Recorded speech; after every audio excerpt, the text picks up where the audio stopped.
Dear students, SBN online class में आपका स्वागत है। आज हम हिंदी मीडियम क्लासों के लिए रिलेटिव प्रोनाउन शुरू करने जा रहे हैं। जैसा कि पिछली क्लास में हमने पढ़ा था, पार्ट्स ऑफ स्पीच के अंदर प्रोनाउन के बारे में, उन्हीं प्रोनाउन में से कुछ प्रोनाउन जो होते हैं वो रिलेटिव प्रोनाउन कहलाते हैं। रिलेटिव से अभिप्राय है रिलेट करना, रिलेशन, अर्थात वे शब्द जो किसी संज्ञा या सर्वनाम के साथ उसके संबंध को अभिव्यक्त करते हैं, वो प्रोनाउन जो है वो रिलेटिव प्रोनाउन कहलाते हैं। The word which are used to express a relation between a noun or pronoun. There are some relative pronouns. For example, जैसे who,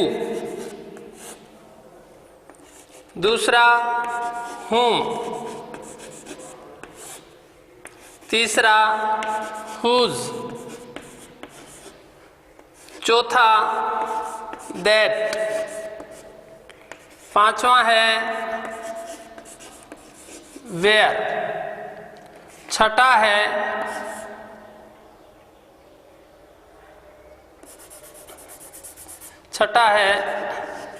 where, सातवां है which, आठवां है why और 9 के ऊपर हम बात करेंगे when। इन रिलेटिव प्रोनाउन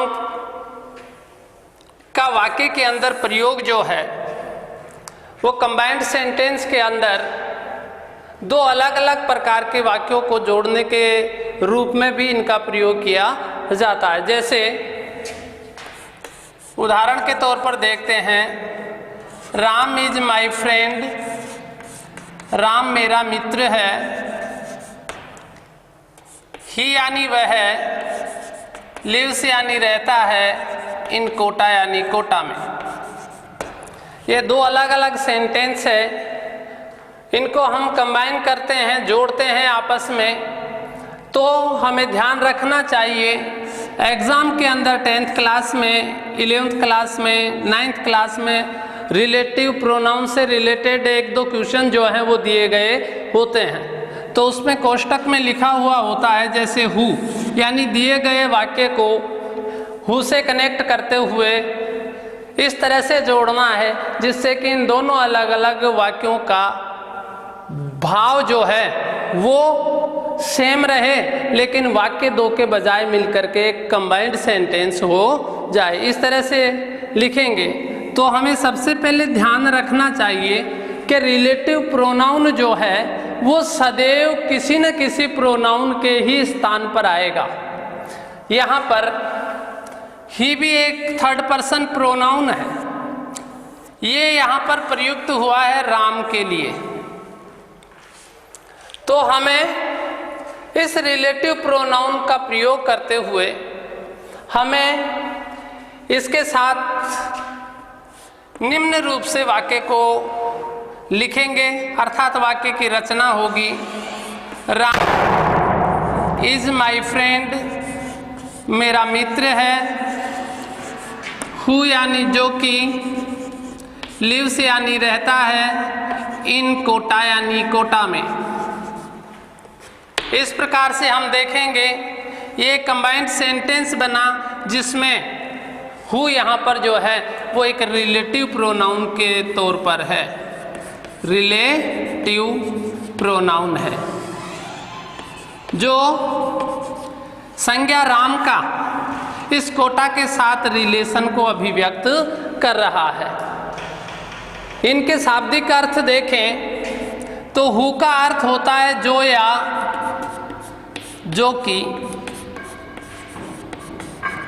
हुम का होता है जिसे या जिसको,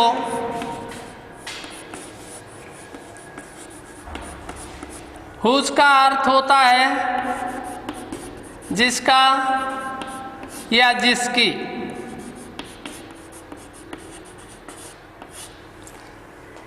दैट का अर्थ होता है जो या जो की। वेयर जहां, शायद मैंने 2 बार लिखा है। विच जो या जो की। वाई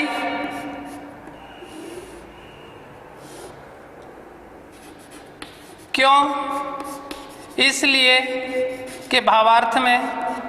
और व्हेन का अर्थ होता है जब। तो ये रिलेटिव प्रोनाउन जो है, इनका सबके साथ अपना अपना एक नाउन या प्रोनाउन होता है जिसको ये सिग्निफाई करते हैं, जिसको एंटीसीडेंट बोलते हैं। एंटीसीडेंट बोलते हैं। यानी ये किसके लिए प्रयुक्त होते हैं? यानी हु जो है किसी व्यक्ति विशेष के लिए प्रयुक्त होता है।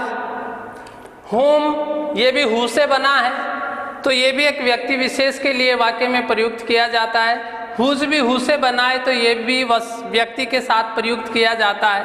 दैट जो है वो डिफाइनिंग क्लोज के अंदर, जिनको हम पहले से जानते हो, ऐसे नाउन या प्रोनाउन के साथ दैट जो या जो की के भावार्थ में प्रयुक्त किया जाता है।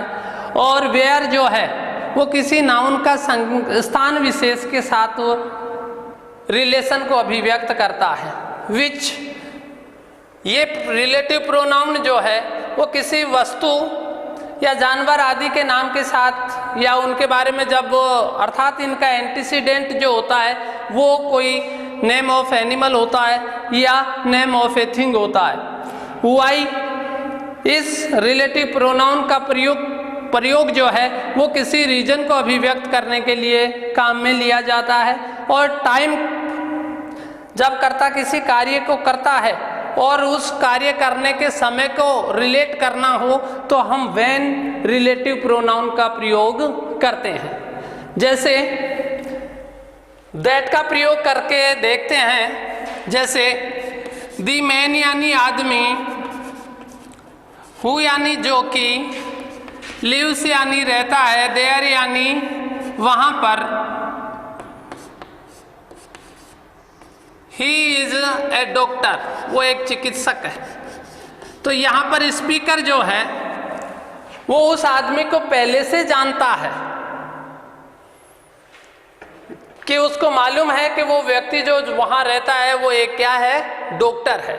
इसीलिए इस रिलेटिव प्रोनाउन, इस प्रोनाउन के स्थान पर हम इस रिलेटिव प्रोनाउन को लगाएंगे। द मैन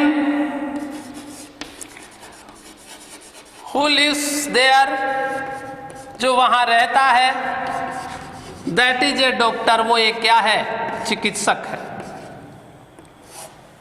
इस प्रकार से रिलेटिव प्रोनाउन का प्रयोग जो है 2 वाक्यों में या 2 वाक्यों को आपस में जोड़ने के लिए भी प्रयुक्त किया जाता है।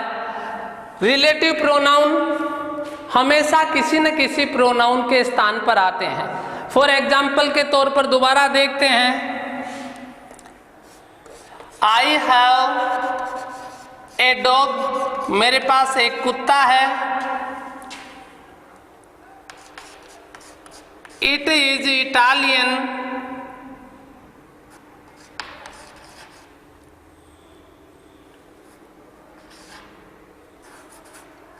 इटालियन वो क्या है, इटालियन किस्म का है। तो यहाँ पर ये इट प्रोनाउन है जो किसके लिए प्रयुक्त हुआ है, यहाँ पर डॉग के लिए।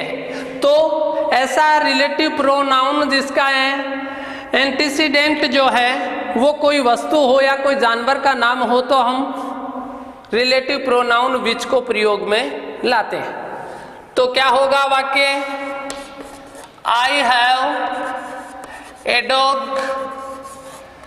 विच जो कि इज यानी है, इटालियन यानी इटालियन किस्म का या इटली से आया हुआ है। तो इस प्रकार से ये रिलेटिव प्रोनाउन यहाँ पर प्रयुक्त हुआ है। अब हम बात करते हैं रिलेटिव प्रोनाउन की वाक्य के अंदर जो निश्चित जगह होती है वो क्या होती है। यानी अगर कोई वाक्य दो क्लोज से मिलकर के बना हुआ हो तो रिलेटिव प्रोनाउन जो होता है वो हमेशा दोनों वाक्यों के बीच में आता है। आर का मतलब रिलेटिव, पी का मतलब प्रोनाउन। तो यहाँ पर फर्स्ट स्टेटमेंट आ जाएगा, फिर यहाँ पर सेकंड स्टेटमेंट आ जाएगा। दूसरी बात हमें महत्वपूर्ण ये याद रखनी है, रिलेटिव प्रोनाउन, जैसा कि आपके एग्जाम में पूछा जाता है कि रिलेटिव प्रोनाउन जो होता है वो हमेशा किसी न किसी प्रोनाउन के तौर पर ही, के स्थान पर ही काम में आता है। अब हम आगे चलते हैं, एक बार थोड़ा मिटा लेते हैं।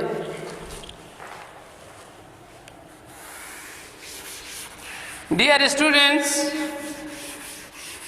रिलेटिव प्रोनाउन का प्रयोग करते समय जैसे 10th क्लास, 9th में और 11th में पार्ट्स ऑफ स्पीच के तहत पूछा जाता है, अगर हम उस पूर्व में दिए गए प्रोनाउन को छोड़ देते हैं या उसको यथावत रख लेते हैं फिर किसी रिलेटिव प्रोनाउन का प्रयोग करते हैं तो वो हमारा वाक्य गलत हो जाता है। इसीलिए याद रखना है रिलेटिव प्रोनाउन किसी न किसी प्रोनाउन के स्थान पर ही प्रयुक्त किया जाता है। इस बात को आपको विशेष ध्यान रखना है।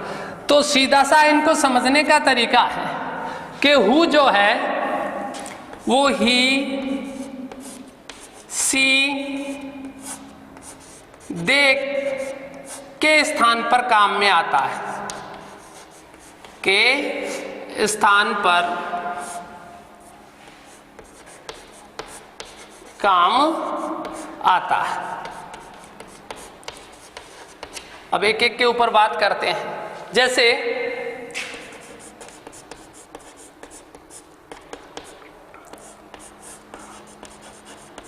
कमल इज माई सन, कमल मेरा बेटा है।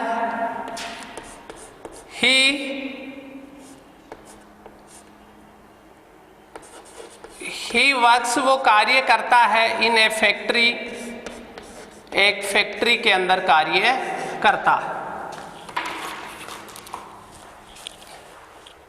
और कोष्टक में दे दिया हुआ आ गया कि हमें इसको किससे जोड़ना है, हु से।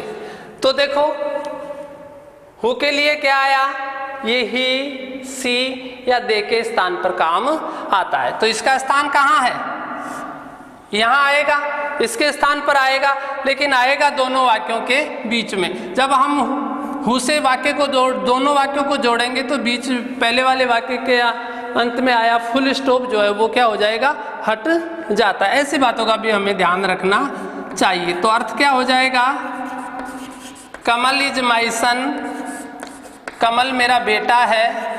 हु यानी जो कि, वर्क्स यानी कार्य करता है, इन ए फैक्ट्री, फैक्ट्री में कार्य करता है। यहाँ पर ये हु जो है रिलेटिव प्रोनाउन हो। दूसरी बात, सी के साथ कैसे आता है, Reena is my younger sister, younger sister. She reads, वो पढ़ती है, इन 10th क्लास। तो इसको हु से रिलेट करेंगे तो क्या होगा, Reena is my younger sister. Who यानी जो कि, रीड्स यानी पढ़ती है, इन 10th क्लास। ऐसे ही दे के साथ भी ये काम में आ सकता है। जैसे उदाहरण के लिए लिखते हैं, दीज आर फार्मर्स, ये किसान हैं। दे केम, दे कम हियर, यहाँ पर आए हैं, टू वर्क यानी क्या, काम करने के लिए। तो यहाँ दे के स्थान पे ये आएगा।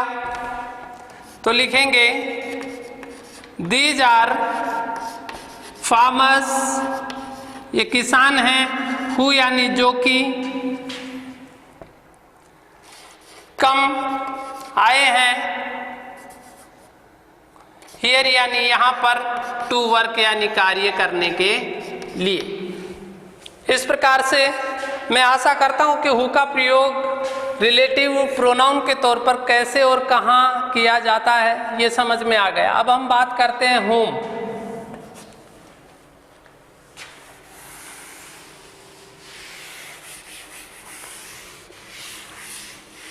जैसा कि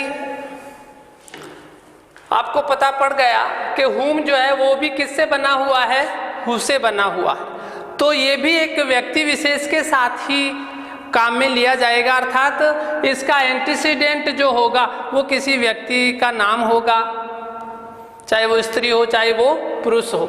लेकिन इसमें याद रखिए, ये इसमें आई हुई जो एंटीसीडेंट होगा वो वाक्य में ऑब्जेक्ट के तौर पर काम होगा। जैसे दिस इज द लेडी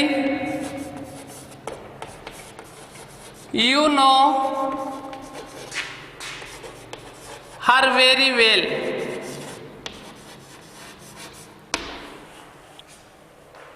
तो यहां पर देखिए ये प्रोनाउन जो है वाक्य में ऑब्जेक्ट के तौर पर आया है, तो इस वाक्य को हम रिलेट करेंगे whom से। तो एक पहले आपको बताया गया था रिलेटिव प्रोनाउन हमेशा दोनों सेंटेंस के बीच में ही आता है, लेकिन आता है किसी अन्य प्रोनाउन के स्थान पर। तो क्या होगा, दिस इज द लेडी, ये महिला है, whom यानी जिसे, यू यानी आप, नो यानी जानते हैं, हर के स्थान पर ये आई गया, वेरी वेल बहुत अच्छे तरीके से।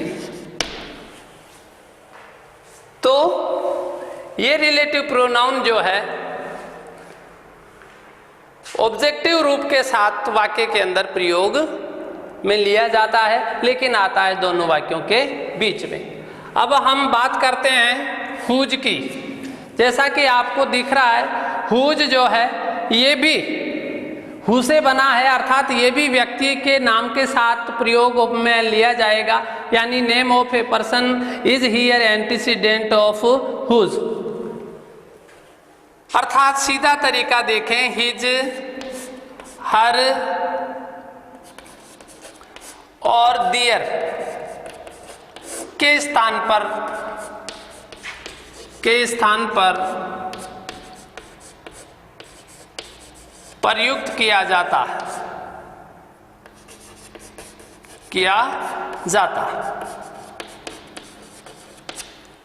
उदाहरण के लिए गीता इज माई सिस्टर, मेरी बहन है।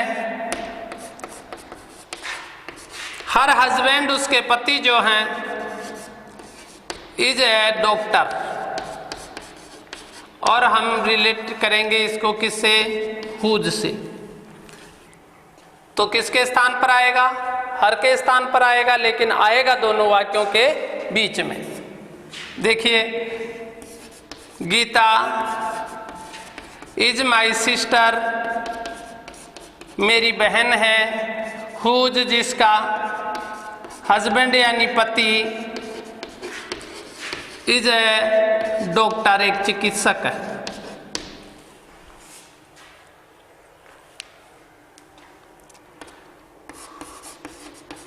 Ravi is a poor boy, एक गरीब बालक है। हिज फादर, उसके पिता, इज ए फार्मर,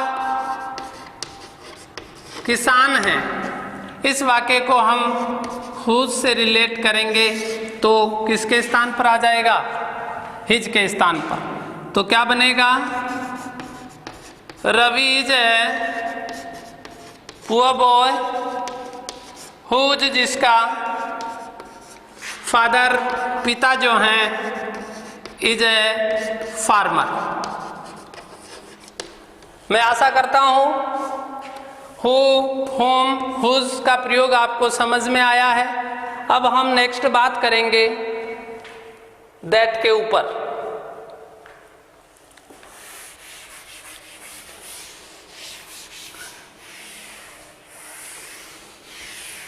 शायद अपन दैट पे बात कर चुके हैं बच्चों। अब हम बात करते हैं वेयर पर। वेयर का अर्थ होता है जहां।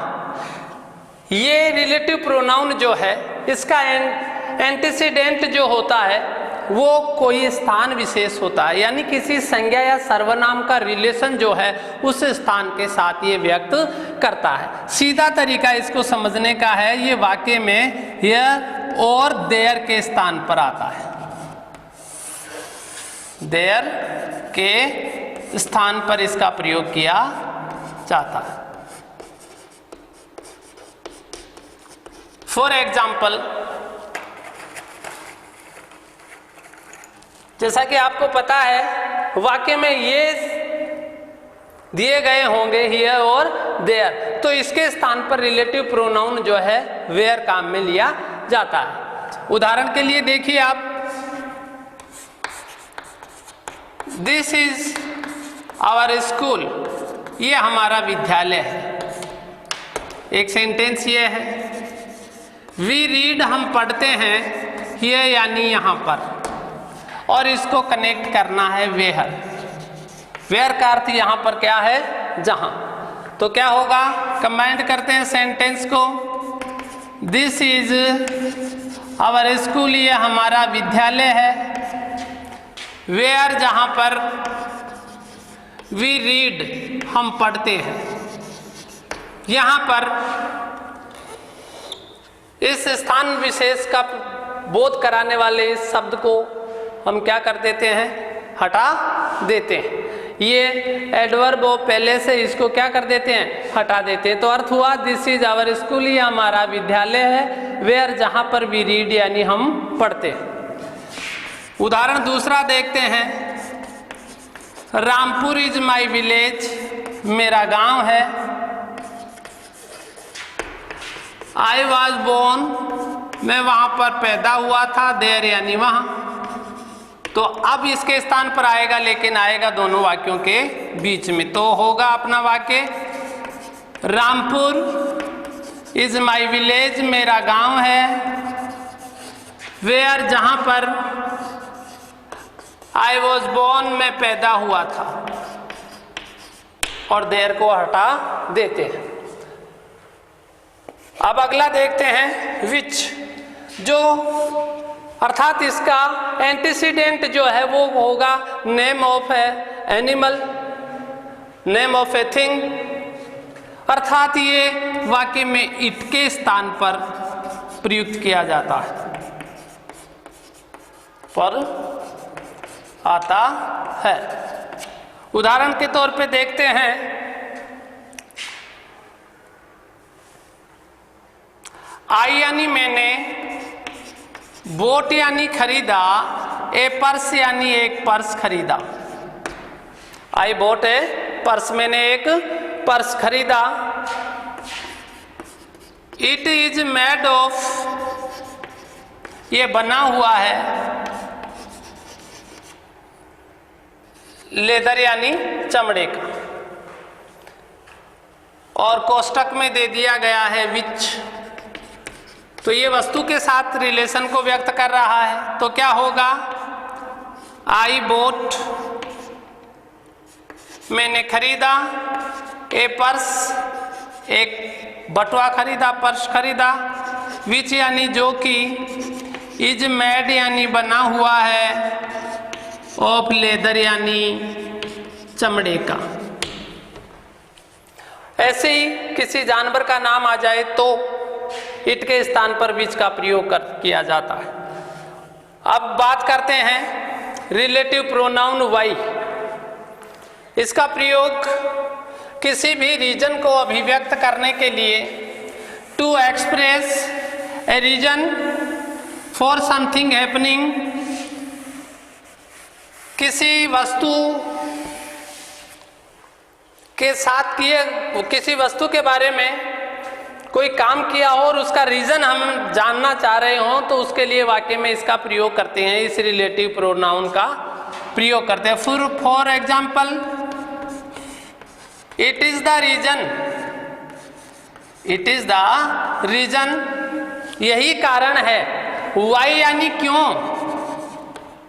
वाई यानी क्यों, सी यानी वह, फेल्ड यानी असफल हुई।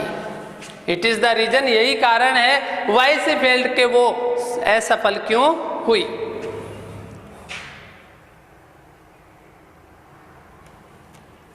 सी इज सीरियसली इल, वो गंभीर रूप से बीमार है। वाई सी डजंट स्पीक, इसीलिए वो बोलती नहीं है। तो इस प्रकार से रीजन को अभिव्यक्त करने के लिए रिलेटिव प्रोनाउन वाई को काम में लिया जाता है। और नेक्स्ट हम बात करते हैं व्हेन, जब। इसका वाक्य में प्रयोग आई सा, जैसे मैंने देखा, ए स्नेक, एक सांप को देखा।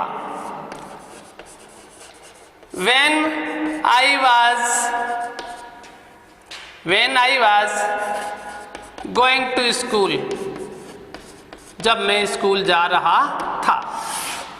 इस प्रकार से प्रिय छात्रों, मैं आशा करता हूं आपको रिलेटिव प्रोनाउन के बारे में विस्तृत तौर से समझ में आ गया होगा, और मैं चाहता हूं कि आप इन रिलेटिव प्रोनाउन का घर पर जाकर के अभ्यास करें, एक्सरसाइज करें, और अपनी अंग्रेजी विषय के लेसन के पीछे जो एक्टिविटी दी गई हैं उन एक्टिविटीज़ के अंदर जाकर के आप रिलेटिव प्रोनाउन से रिलेटेड जो क्वेश्चन पूछे गए हैं उनको आप हल करने की कोशिश करें। इसी आशा के साथ आज आपका टॉपिक ये पूरा होता है।